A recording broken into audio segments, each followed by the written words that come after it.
Isang binatilyo na lang ang hinahanap sa 4 na kabataang taga Bulacan at Caloocan na inanod sa ilog nito pong Lunes. Ang 3 bangkay na ng matagpuan. Dalaw po sa kanila itinuro ng ilang mangingisda matapos makita sa Marilao. 15 kilometro ang layo mula sa lugar kung saan sila huling nakita.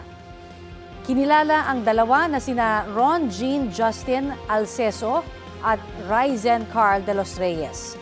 Nitong Miyerkules naman nang makita ang bangkay ni John Norbert Nipay sa mababaw na bahagi ng ilog sa barangay Parada, Santa Maria, Bulacan. Nagpaabot ng pakikinamay at pangunang tulong ang San Jose del Monte LGU sa mga pamilya ng mga biktimang taga roon sa kanilang lugar.